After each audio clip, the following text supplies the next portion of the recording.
Some people are just born miserable. Karen Whitmore was one of them. She was the self-appointed ruler of our quiet suburban neighborhood, a woman whose entire existence revolved around making everyone else's life harder. She measured grass height with a ruler. She timed how long people left their trash cans out. She even sent anonymous complaint letters about unauthorized holiday decorations. So, when my kids started drawing sidewalk chalk art in front of our house, I should have known she'd lose her mind. It was a perfect Saturday afternoon. The sun was shining, birds were chirping, and my two kids, Emily, 6, and Jacob, 8, were happily drawing on the sidewalk with a brand new set of chalk they'd picked out themselves. They had spent the entire morning covering the pavement with colorful masterpieces, smiling suns, big goofy stick figures, even a giant rainbow stretching across the sidewalk. It was adorable. Until Karen showed up. She marched out of her beige McMansion in her usual matching velour tracksuit, clutching her HOA handbook like it was the Bible itself. And she was furious. "Excuse me," she snapped, glaring down at my kids. "What do you think you're doing?" Emily beamed up at her. "We're making art." Karen's eye twitched. "This is public property," she hissed. "And your children are defacing it." Jacob blinked up at her. "But it's just chalk?" Karen snorted. "Doesn't matter," she said. "It's a violation of community standards. I won't allow it." I crossed my arms. "Karen, it's sidewalk chalk. It washes off with rain." She gave me her signature HOA glare. "It's vandalism." I sighed. "Are you really that miserable?" Her nostrils flared. "Rules are rules." And with that, she stormed off. I figured that was the end of it. I was wrong. Because 5 minutes later, she called 911. I was sitting on the porch, scrolling through my phone, when I heard the sirens. My first thought? Someone must be hurt. My second thought? Wait, why are they stopping in front of MY House? A police cruiser pulled up, and out stepped Officer Ramirez, a guy I'd seen patrolling the neighborhood before. He looked annoyed. "Sir," he said, walking up to me. "We got a report about defacement of public property." I blinked. "Excuse me?" Before I could respond, Karen waddled out of her house, smug as hell. "Officer," she called, dramatically pointing at my children's chalk drawings. "I told you. This is unacceptable." Officer Ramirez glanced down at the pavement. At the giant, smiling stick figures. At the pink and blue flowers. At the rainbow that literally had "Have a nice day" written under it. He sighed. "Ma'am," he said, pinching the bridge of his nose. "Are you seriously calling 911 over sidewalk chalk?" Karen puffed up like an angry rooster. "Yes, it's against HOA rules." Ramirez looked at me, then at my kids, then back at Karen. "It's chalk, ma'am," he said flatly. "It washes away." Karen gasped. "It's vandalism." Ramirez stared at her. "No, it's not." Karen's face turned red. "Are you just going to let them get away with it?" Ramirez sighed again, clearly regretting every life choice that had led him to this moment. "Ma'am, this is a waste of emergency resources.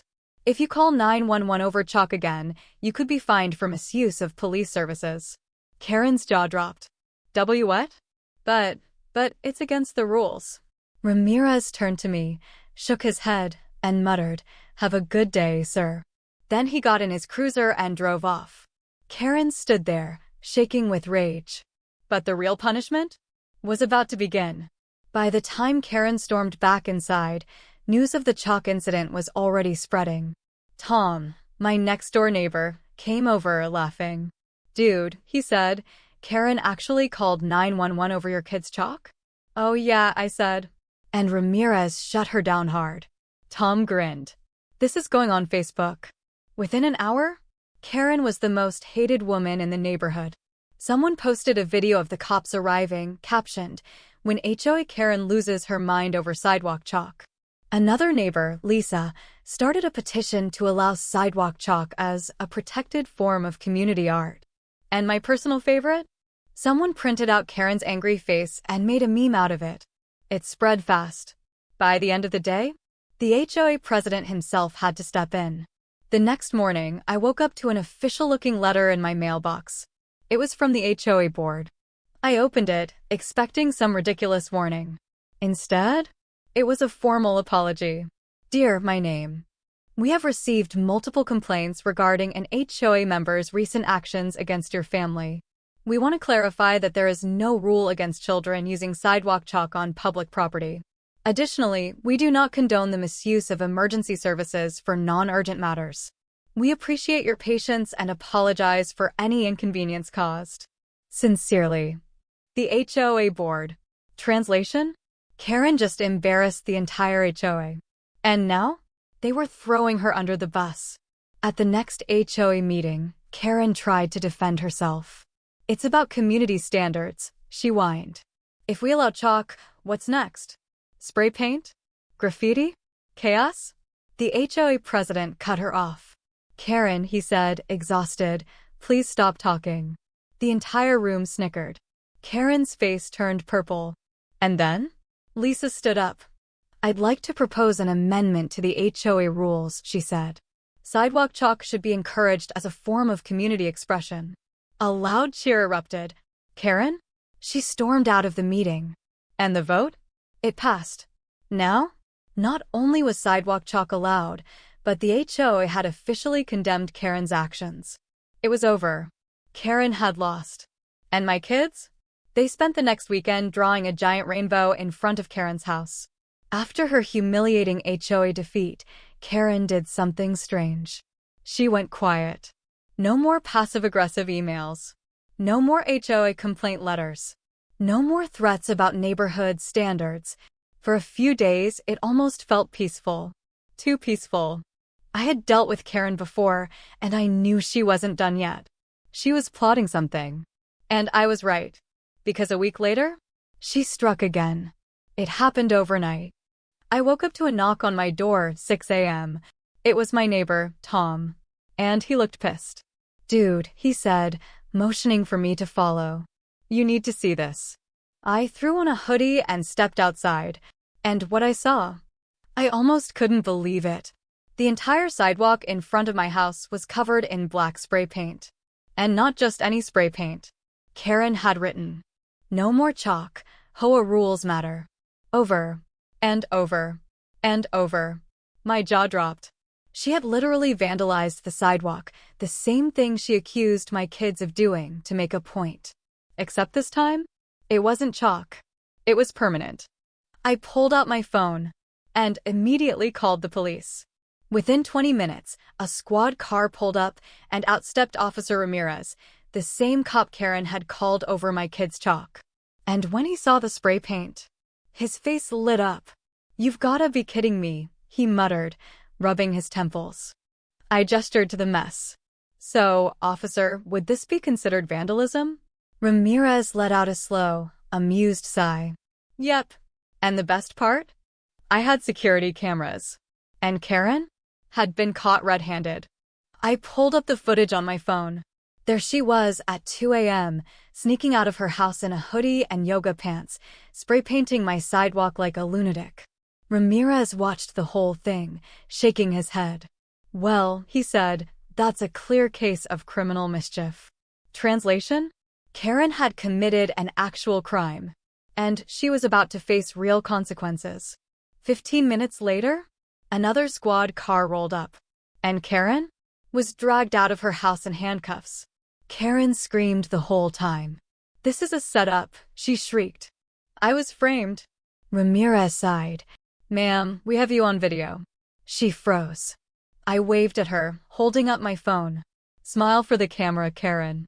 Her face turned purple. The entire neighborhood watched as she was shoved into the back of a police cruiser. And just like that, Karen was gone. For now.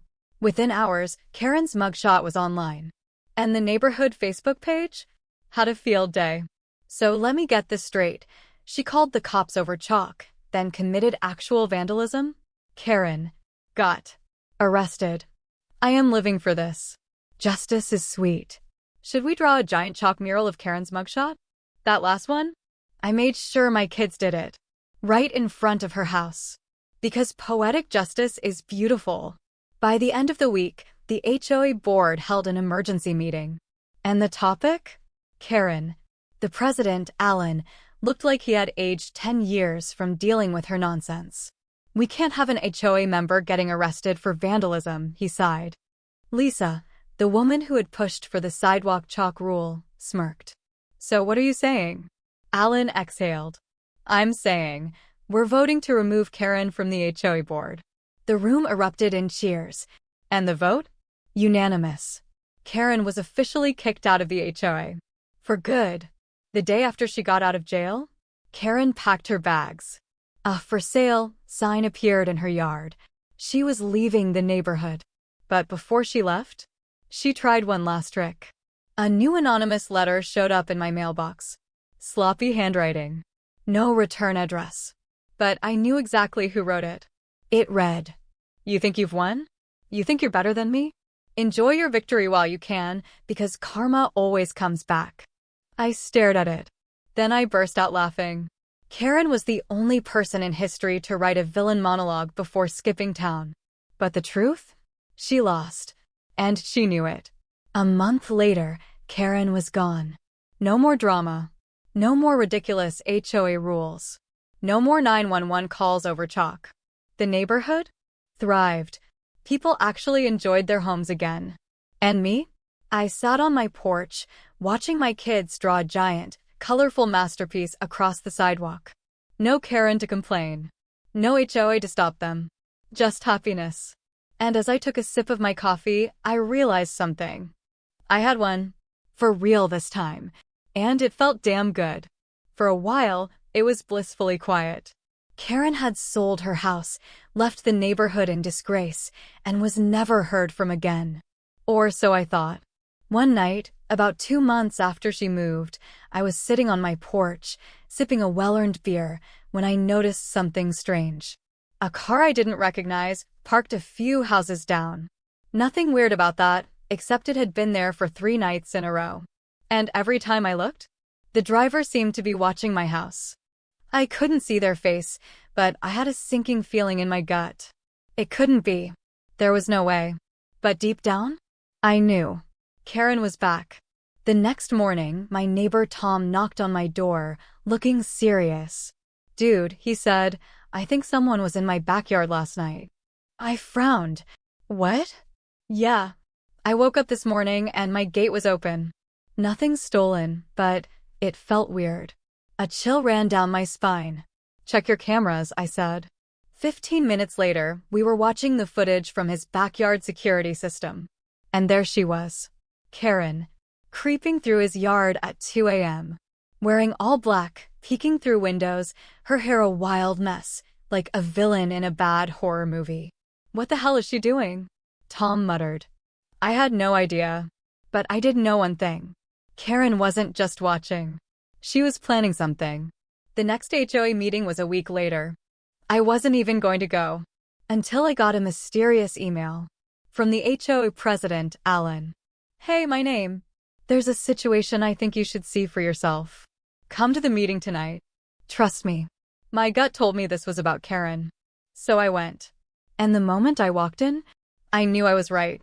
Because Karen was there. Standing at the podium. Wearing a cheap brown wig, oversized sunglasses, and what I can only describe as a comically bad disguise. Oh my God. She actually thought nobody would recognize her. The room was silent. Karen cleared her throat. "Good evening," she said, voice trembling. "My name is, Sharon. Sharon Whitmore." I choked on my water. This was insane. She wasn't just back. She was trying to sneak her way into the HOA, in disguise. Sharon, launched into a ridiculous speech. "I recently moved here," she lied, "and I have deep concerns about the way this community is being run." Alan, the HOA president, folded his arms. "And what exactly are your concerns, Sharon?" Karen puffed up. "For example, certain troublemakers have been defacing public property with chalk and harassing innocent homeowners." She looked directly at me. I grinned. She was trying to rewrite history. I raised my hand. "Quick question, Sharon. Do you happen to know a Karen Whitmore?" Karen froze. The entire room stared at her. A few people snickered. She let out a high-pitched, fake laugh. No, I don't know who that is. Alan sighed. Karen, we know it's you. Silence. Then, Karen snapped. She ripped off the wig and screamed. This isn't fair, she shrieked. Everyone flinched. I was forced out of my own home. I was humiliated. I lost everything because of him. She pointed directly at me. People started whispering. Alan pinched the bridge of his nose. Karen, you don't even live here anymore. Why are you even here? Because I belong here, she howled. This is my neighborhood. Lisa, my neighbor, stood up. Karen, you literally spray-painted someone's sidewalk and got arrested. Karen's eye twitched. It was a statement. At this point, everyone was trying not to laugh. She had lost it. Completely. Alan sighed. Karen, if you don't leave, we're calling the police. Karen froze. Then she let out a guttural scream and stormed out of the room. But before she left, she turned back to me, eyes wild. This isn't over, she screeched. You think you've won? Then she ran out of the building. And that was the last time I ever saw her. A week later, I got a call from Alan. You're gonna love this, he said.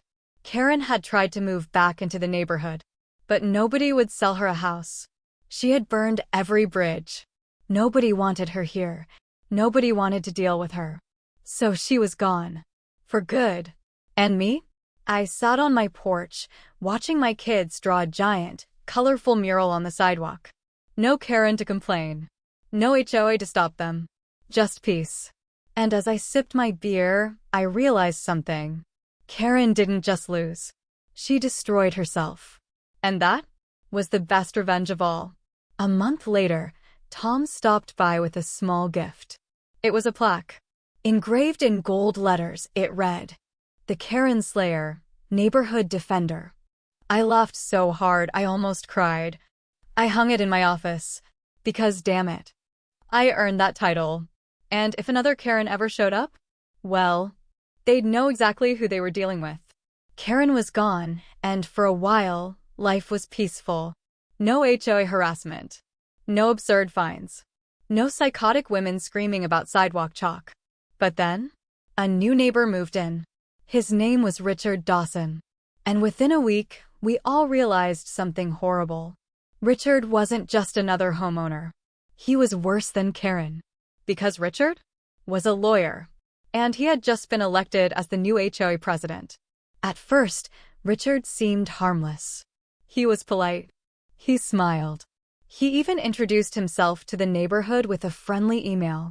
But then, the HOA rules started changing. And fast. New restrictions. New policies. And worst of all, new fines. Within a month, Richard had banned holiday decorations outside of HOA-approved dates, increased HOA fees to improve the community, issued fines for unauthorized landscaping, aka planting flowers without HOA approval. And the worst part? Richard knew every legal loophole to enforce these rules. He was Karen, but smarter. And that made him dangerous. One morning, I woke up to an HOA violation letter taped to my door. Violation notice. Your front lawn is in violation of HOA Policy Section 6.4, improper lawn ornaments. Fine. $200. I blinked. Lawn ornaments? I had one small garden gnome next to my flower bed. That's it. I checked the HOA rulebook. There was no such policy. I knew exactly what this was. A power move. So I did what I do best. I fought back. That night, I showed up at the monthly HOA meeting. Richard sat at the head of the table, wearing a smug, lawyerly smirk. I raised my hand. Richard, I said, holding up the violation notice, can you point me to the exact rule where it says garden gnomes aren't allowed? Richard adjusted his expensive-looking tie. It's in the revised HOA guidelines, he said smoothly. I pulled out my printed copy of the HOA rules. Funny, I said, flipping through the pages. Because I don't see it in here. Richard's smirk faltered. The board recently voted to amend the guidelines, he said. Without notifying homeowners? I asked. Richard hesitated. Lisa, the neighbor who led the charge against Karen, jumped in. That's illegal, Richard. You can't fine people for rules they weren't notified about. More neighbors started murmuring. Tom, my next-door neighbor, crossed his arms.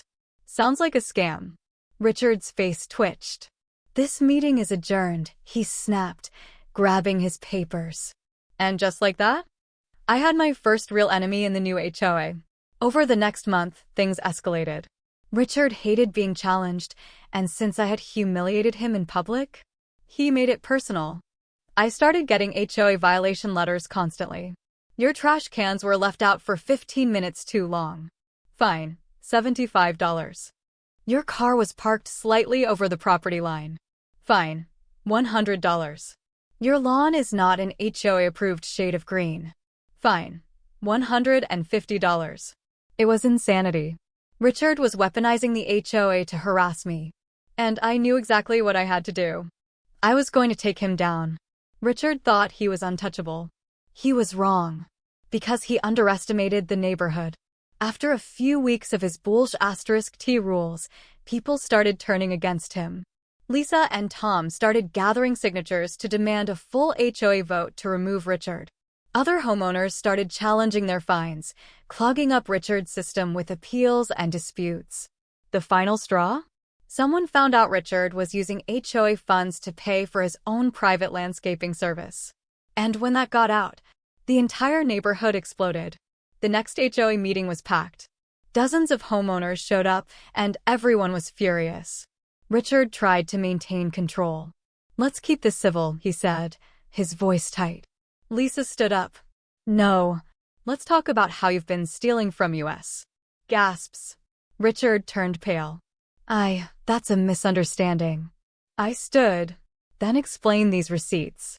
I held up printed invoices, showing Richard had used HOA funds for his own personal lawn care. The room exploded. People were shouting. Richard tried to leave. But Alan, the HOA vice president, stood up. Richard, we're voting on your immediate removal. Richard panicked. You can't do this, he stammered. I'm a lawyer. Alan stared him down. Then you should have known better. The vote? Unanimous. Richard was officially kicked out of the HOA. And just like that, the nightmare was over. After Richard was gone, the HOA cleaned house. All the bogus fines were refunded. HOA rules were restored to sanity. And best of all, no more dictators. The neighborhood? Peaceful. The HOA? Actually functional. And me? I sat on my porch, watching my kids draw a giant chalk mural on the sidewalk, with no Karen or Richard to stop them. I had won. Again. And if another HOA villain ever tried to rise? Well, they'd know exactly who they were dealing with. It had been 3 months since Karen disappeared. No HOA drama. No ridiculous fines. No psychotic suburban dictators trying to control my life. For the first time in years, I was completely at peace. Until one morning, when I got a text from my old college buddy, Mike. Dude, what the hell is this? Attached was a screenshot, a 1-star review of my law firm. Avoid at all costs. This man abuses his legal power to harass innocent people. Total scam artist. Do not trust him. I frowned. Weird.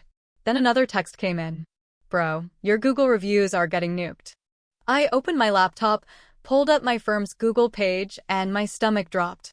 In the last 24 hours, I had gotten over 30 1-star reviews, all from accounts I didn't recognize. A disgrace to the legal profession. He ruins people's lives for fun. He should be disbarred immediately. And then, I saw one that made my blood boil. This man harassed and bullied a helpless elderly woman until she lost her home. Karma will get you. I clenched my jaw. Karen. She was behind this. Even from another town, she was still trying to ruin my life. Well, guess what? She had just made a huge mistake. Because if Karen thought she could hide behind fake accounts, she had no idea who she was messing with. I called my tech-savvy friend, Brian, a cybersecurity consultant. Dude, I said, I need you to trace some fake reviews for me. Brian chuckled. Let me guess. Karen? Yep. Within 2 hours, Brian had everything. And the results? Absolutely hilarious. The IP addresses behind the reviews? All from the same location, Karen's new town. Half the accounts were created on the same day. The email address linked to some of the fake accounts? Karen's old HOA email. I laughed. Karen wasn't even trying to hide it. She had weaponized Google reviews in a pathetic attempt at revenge. Well, now? It was my turn. Step 1. Report the reviews. Google has strict policies against fake reviews, so I filed an official complaint. Within 48 hours, every single one-star review vanished. Step 2. Expose Karen. I screenshotted the IP evidence Brian had found and sent it to the neighborhood Facebook group. Caption. Looks like someone just can't let go of the past. Say hi to Karen, everyone. She's still obsessed with ruining my life. The comment section exploded. She's still at it? This woman is legitimately unhinged. Someone tell her she lost and move on. Petition to get Karen classified as an actual mental illness. Within hours, Karen's entire new town found out what she had done. And just like before, she became a joke. But I wasn't done yet. Karen had crossed a legal line. Leaving bad reviews is one thing. But defamation? Trying to damage my business with false accusations? That was a crime. So I did what I do best. I sent a cease and desist letter, a real one, drafted by my lawyer, directly to Karen's new address. It was brutal. Your actions constitute online defamation and harassment. We have irrefutable proof linking you to these false statements. If you do not issue a written apology and cease all harassment, we will file a lawsuit seeking damages. And the best part? I CC'd it to her new HOA board. Because if there was one thing HOA members hated, it was someone embarrassing the entire neighborhood. And within 3 days, I got a response. A handwritten letter. From Karen. And it was the most pathetic thing I had ever read. Karen's letter was a hilarious mix of fake innocence and pure desperation. Dear my name. I was unaware that my online activity had caused such distress. I sincerely apologize for any misunderstandings and will cease all further action. I ask that you please consider not pursuing legal action. Best regards. Karen Whitmore. Translation?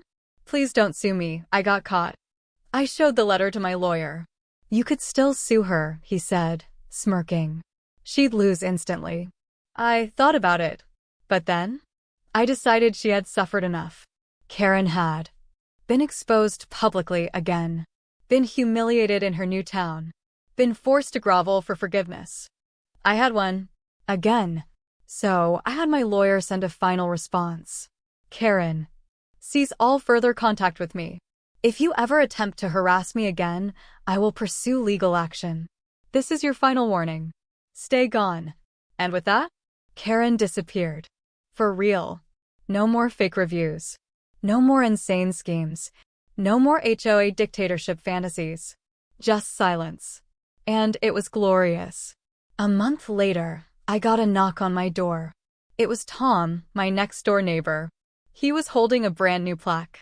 I laughed before I even read it.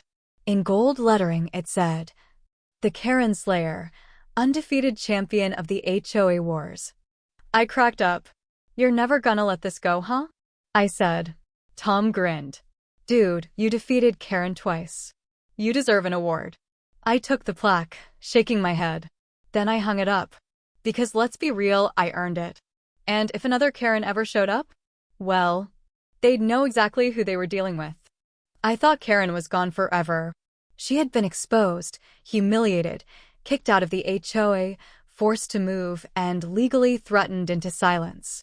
She had no reason to come back. And yet, one morning, I opened my mailbox to find a thick, official-looking envelope. A lawsuit. I sighed. Oh, for F******'s sake. I opened it and skimmed the document. The lawsuit was filed in small claims court in a town 2 hours away, AK, where Karen had moved. She was suing me for $5,000 in emotional damages. The reason? Defamation, character assassination, and undue stress caused by malicious actions. Translation? I'm still mad you ruined my life, so here's one last desperate tantrum. I actually laughed out loud. This was Karen's final play. Her last stand. And it was pathetic. Well, if she wanted a fight, I was going to end this once and for all. Since the claim was so stupid, I wasn't worried. But I wanted to see how far Karen had taken this insanity. So, I called the court clerk. Hey, I said. I got a lawsuit from a Karen Whitmore. Can you confirm the plaintiff's legal representation? The clerk checked. Then she laughed. Sir, she said, she doesn't have a lawyer. I blinked. Wait, she filed this herself? Yes, the clerk chuckled. And her paperwork is a mess. I grinned. This was better than I could have hoped for. Karen had no case, no lawyer, and no idea what she was doing. This was going to be fun. I showed up to Karen's tiny local courthouse with my lawyer, David. Karen? She was already there, sitting in the waiting area, wearing a cheap blazer and a look of self-importance. She actually smirked when she saw me. I leaned over to David. She looks like she thinks she's going to win. David chuckled. This is gonna be hilarious.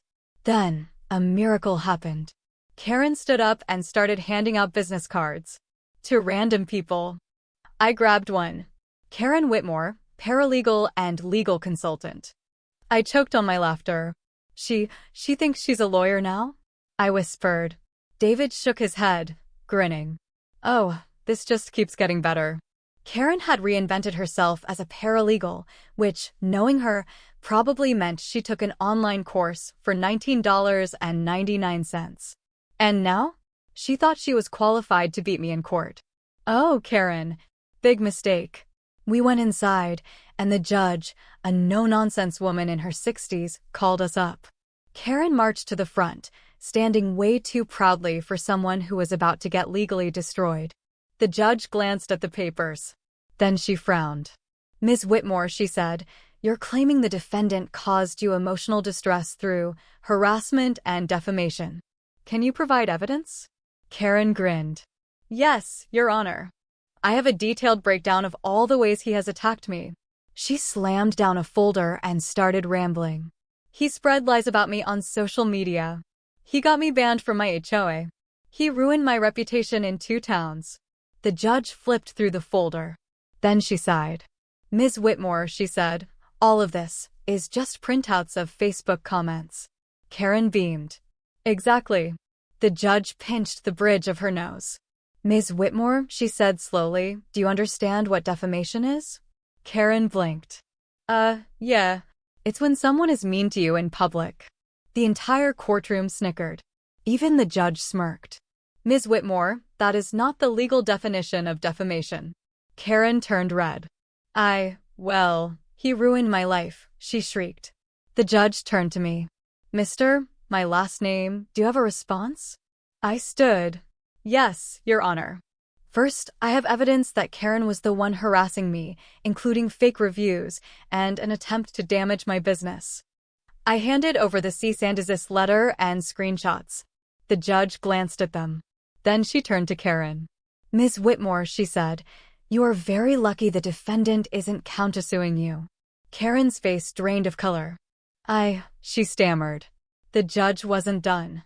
This lawsuit is frivolous, she said. I am dismissing this case with prejudice, meaning you cannot file again. Karen gasped. But.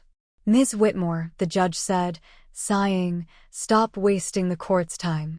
Gavel slam. Case closed. Karen had lost. Again. And this time? It was permanent. Karen stormed out of the courthouse in a rage. I walked out calmly. David? He was laughing. Dude, he said, that was the dumbest case I've ever seen. Agreed, I said. And now? She's finally done. And I was right. Karen had filed a lawsuit and lost. Been publicly embarrassed in court. Officially been banned from ever suing me again. That was checkmate. Karen never tried anything again. And a month later, she deleted her Facebook. Nobody ever heard from her again. A few weeks after Karen's final defeat, I got a surprise package in the mail. Inside was a gold trophy, engraved on the front. The HOA Karen Slayer, undefeated in court, online, and real life. There was no return address. Just a sticky note attached. A gift from the neighborhood. You earned it. I laughed. Because damn it. I did. And if another Karen ever tried to rise? Well, they'd know exactly who they were dealing with. Karen may be gone, but that doesn't mean the neighborhood is safe. What if a new HOA president steps in, someone even worse than Karen? A shady real estate developer starts buying up homes, trying to change the entire neighborhood? I get dragged into another legal battle, but this time, it's way bigger than just Karen. Let's see what happens next. With Karen gone, I thought the HOA would finally chill out. No more insane fines. No more ridiculous rules. No more petty dictators running the show. For a few months, it was quiet. Too quiet. Then, one morning, I checked my mail and found an HOA letter that made my stomach drop. New HOA mandatory assessment. Effective immediately, all homeowners must pay a one-time community enhancement fee of $2,500.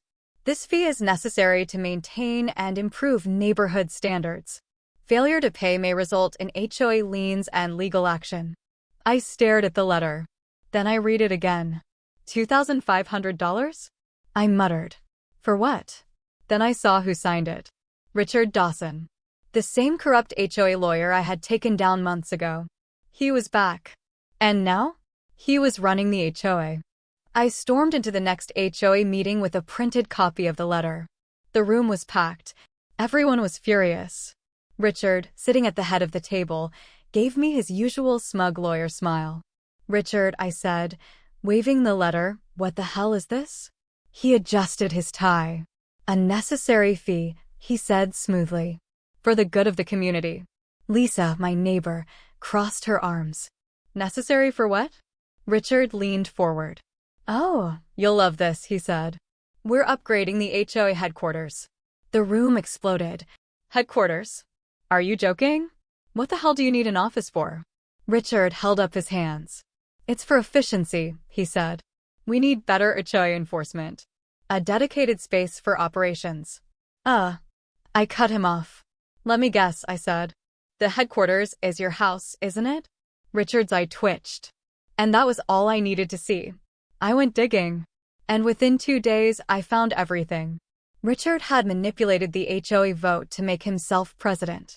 The community fee was going directly into his own pocket. And the biggest bombshell? He was trying to sell the neighborhood to a real estate developer. He wanted to change the HOA rules to force people out, so he could flip properties for profit. It was worse than Karen. This wasn't just HOA corruption.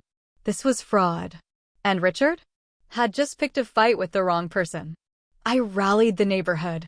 Within a week, we had heavy checkmark a petition to remove Richard. Heavy checkmark legal complaints filed with the state HOA oversight board. Heavy checkmark an emergency motion for an HOA recall election. Richard freaked out. You can't do this, he shouted at the next meeting. I'm a lawyer. I smirked. Cool. Then you should know you're getting sued. And the best part? He was. Multiple homeowners filed lawsuits against him. Fraud. Misuse of HOA funds. Legal misconduct. And the nail in the coffin? The state attorney general's office opened an investigation. Richard? Resigned immediately. And just like that, the HOA was free. With Richard gone, the HOA was finally normal. No insane fees. No ridiculous fines. No petty dictators. Just a community that actually worked together. And me? I was officially undefeated. No HOA villain, not Karen, not Richard, not anyone had ever beaten me. And if another one ever tried? Well, they'd know exactly who they were dealing with. With Richard gone and the HOA finally under control, life was peaceful again. For the first time in years, I wasn't dealing with heavy checkmark fake HOA fines. Heavy checkmark power-hungry board members. Heavy checkmark insane lawsuits over nothing. The neighborhood was actually thriving. But then, a new neighbor moved into Karen's old house. Her name? Sharon White. And something about her felt off. At first, nobody thought much about Sharon White. She kept to herself. Didn't cause trouble. Didn't show up to HOA meetings. But then, the weird stuff started. She glared at me whenever she walked past my house. She watched my kids playing outside, just like Karen used to. She even timed how long I left my trash cans out. It felt familiar. Too familiar. And then? One day, my neighbor Lisa whispered something to me that sent chills down my spine. "Dude, I think that's Karen." I laughed. "That's impossible," I said. "Karen moved 2 towns over." Lisa raised an eyebrow. "Did she?" That night, I did some digging. I looked up Sharon White in public records. Nothing. No home ownership history. No real background.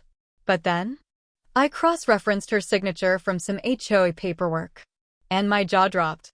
It was identical to Karen's old signature. She wouldn't. I muttered. Would she? Had Karen actually moved back under a fake name? I needed proof. So, I did what any sane person would do. I put a security camera facing Sharon's house. And within 2 days, I had confirmation.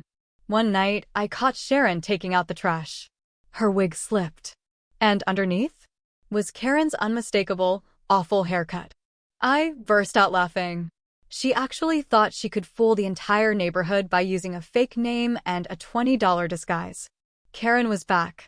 And this time, she was pretending to be someone else. I had seen some crazy HOA nonsense over the years. But this was next level insane. I wasn't the only one who figured it out. Lisa spread the word. Tom printed out side-by-side photos of Sharon and Karen. By the time the next HOA meeting rolled around, the entire neighborhood knew the truth. And Karen?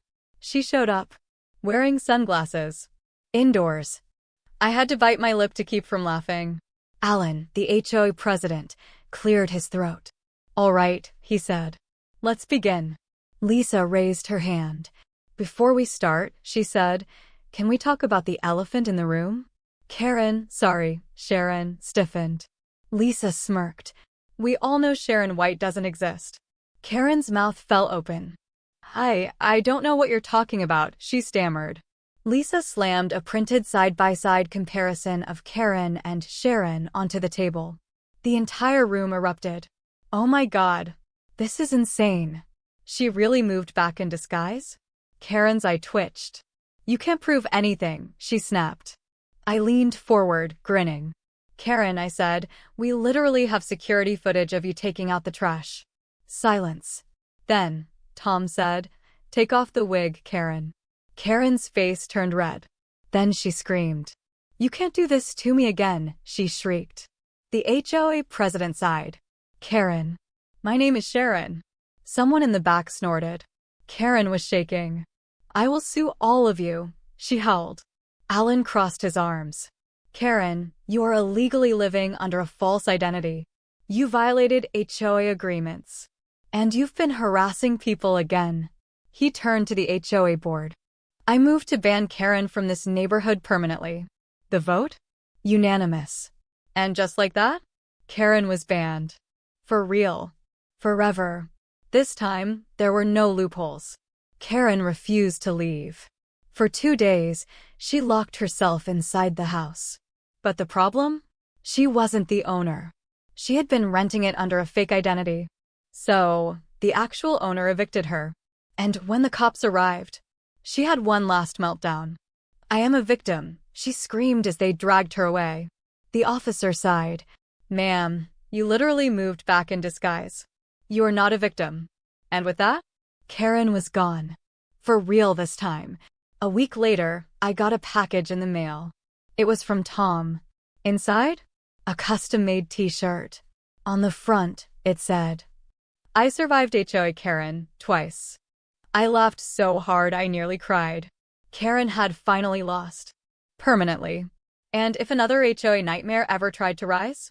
Well, they'd know exactly who they were dealing with. It had been a month since Karen's final meltdown and eviction. She was gone for good. Or so I thought. Then, one night, I was watching the local news when something made my jaw drop. The anchor was saying, "Tonight's top story. A former HOA board member claims she was wrongfully evicted and is now filing a civil rights lawsuit against the city." A picture of Karen appeared on the screen. And then, They showed an interview.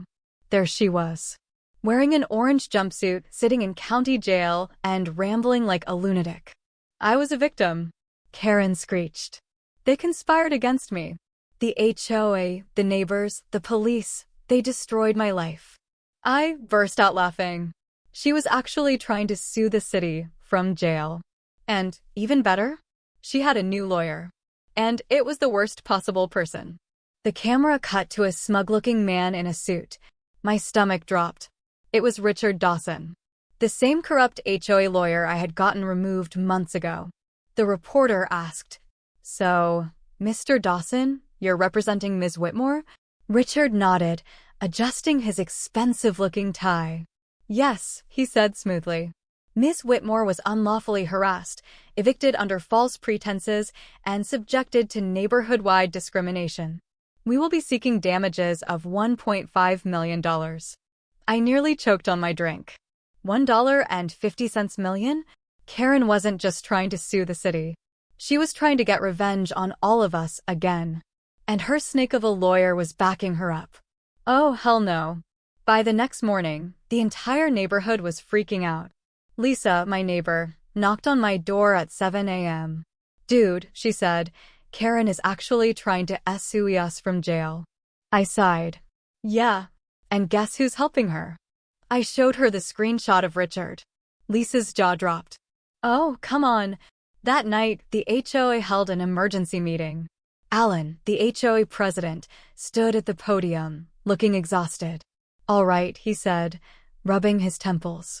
"Let's talk about the insane lawsuit." The room exploded. "How is she still doing this? Can we countersue her? She's literally in jail. How is this even allowed?" Alan sighed. "The lawsuit is real," he admitted. "But it's nonsense." I nodded. "I checked the case filing," I said. "Karen is claiming she was unlawfully evicted by a corrupt HOA conspiracy." Lisa snorted. "She literally committed fraud to move back. That's why she got evicted." Alan nodded. "And that's why we need to shut this down fast." Since Karen's lawsuit was a joke, I wasn't worried. But I also knew Richard. He was a sneaky bastard. If we didn't end this fast, he'd drag it out to waste everyone's time. So, I called my lawyer, David. "Karen's back," I said. "And she's suing the city." David laughed. "Jesus. She really doesn't quit." "We need to shut this down immediately," I said. David grinned. "I have a plan." Within a week, David filed a brutal response in court. Heavy checkmark a motion to dismiss because Karen's claims were ridiculous. Heavy checkmark a countersuit for legal harassment to make sure she never tried this again. Heavy checkmark a formal complaint against Richard because he was enabling a frivolous lawsuit. And then, we took it one step further. Lisa had connections at the local news station. So, we leaked the story. The next day, the headlines read, "Local woman tries to sue city from jail over HOA dispute. Legal expert. This case has no merit. Total waste of court's time. Residents fire back against absurd lawsuit." Karen's reputation was already destroyed. But now, she was a citywide joke. And the best part? The judge tore her case apart. The court hearing lasted 5 minutes. Karen was allowed to appear via video call from jail. And let me tell you, she looked rough. Her hair was a mess. Her rage was boiling. Richard, sitting next to her, started his lawyer nonsense. "Your Honor, my client has been subjected to." The judge cut him off immediately. "Mr. Dawson, I have reviewed the case files. This lawsuit is frivolous." Richard blinked. "But..." The judge turned to Karen. "Ms. Whitmore," he said, exhausted, "I am dismissing your case with prejudice." Karen's face went pale. "That means," the judge continued, "you can never file this lawsuit again." Karen's mouth flopped open. "This is unfair," she shrieked. The judge sighed. "Ms. Whitmore, I am also approving the countersuit. You will be responsible for all legal fees." Silence. Then, Karen let out a primal scream before the video feed cut off. The judge turned to Richard. "Mr. Dawson, if you continue filing frivolous lawsuits, I will report you to the state bar." Richard's face turned white. And just like that, It was over. For real. Forever. After Karen's final lawsuit failure, she vanished. No more insane legal threats. No more stupid HOA complaints. No more petty revenge schemes. The neighborhood? Peaceful. The HOA? Finally normal. And me? I got one last surprise in the mail. A trophy. Engraved on the front. The HOA Karen Slayer. 3-0 undefeated in court. No return address. Just a sticky note attached. A gift from the neighborhood. You earned it. I laughed. Because damn it. I did. And if another Karen ever tried to rise? Well, they'd know exactly who they were dealing with. Life was finally peaceful. No Karen. No Richard. No lawsuits. No HOA insanity. For the first time in years, the neighborhood actually felt like a neighborhood again. Until one day, I got a letter in the mail. Not an HOA fine. Not a lawsuit. Something worse. A notice from a real estate development company. Notice of neighborhood rezoning. Dear homeowner, we are pleased to announce an exciting opportunity to enhance property values in your community. Our firm, Everwood Development, has acquired properties in your neighborhood and is working closely with your HOA to modernize the area. This includes rezoning select properties for high-end townhomes, a new gated entry system for community exclusivity, mandatory upgrades for all homeowners to maintain aesthetic consistency. This transition will require community participation. Please be advised that new HOA guidelines will soon be introduced, and compliance is expected. Failure to comply may result in penalties, property reassessments, or forced buyouts. We look forward to working with you as we create a better future for your neighborhood. Everwood Development and HOA Management. I read the letter twice. Then I did the only logical thing. I poured myself a drink. Because I already knew. This was war. I called Lisa. Hey, I said. Did you get that letter? She sighed. Yep. And I already checked. The HOA never held a vote on this. What? She lowered her voice. They signed an outside contract with the developer. Behind our backs. My stomach dropped. These guys weren't just building townhomes. They were trying to take over the entire neighborhood. And they were doing it legally. That night, the HOA held a special announcement meeting. The room was packed. Alan, the HOA president, looked nervous. And at the front of the room, standing next to him, a man in a designer suit. Slicked back hair. Smug smile. Corporate slimeball energy. The name on his name tag? Michael Sterling, Everwood Development. I already hated him. Alan cleared his throat. We're excited to announce a partnership with Everwood Development, he began. Instant boos from the crowd. Lisa stood up. So we're just rezoning the neighborhood now? Without asking anyone. Michael smiled. It's an investment, he said smoothly. Your homes will be worth double once we convert to a gated community. Tom folded his arms. And what happens to the people who don't want this? Michael's smile didn't budge. Then they'll be bought out. I stood up. Let me guess, I said. At your price, right? Michael's eyes glinted. You're a lawyer, aren't you? I nodded. Michael leaned forward. Then you know how this works, he said. Once we control the HOA, we control the rules. And the rules? Can force homeowners out. The room exploded. That's illegal. You can't do this. This is a scam. But Michael? He just smirked. And that's when I realized. This guy was worse than Karen and Richard combined. This wasn't just an HOA problem anymore. This was a hostile takeover. And I was about to stop it. Within a week, the developer's plan was in full motion. Heavy checkmark new HOA rules were introduced. Heavy checkmark ridiculous, mandatory upgrades were enforced. Heavy checkmark homeowners who refused to comply were hit with massive fines. And then? The worst part. I woke up one morning to find a for sale sign in Lisa's yard. She hadn't listed her house. The developer had. Without permission. She stormed over to my place, furious. They listed my house online, she fumed. I called the real estate agent and guess what?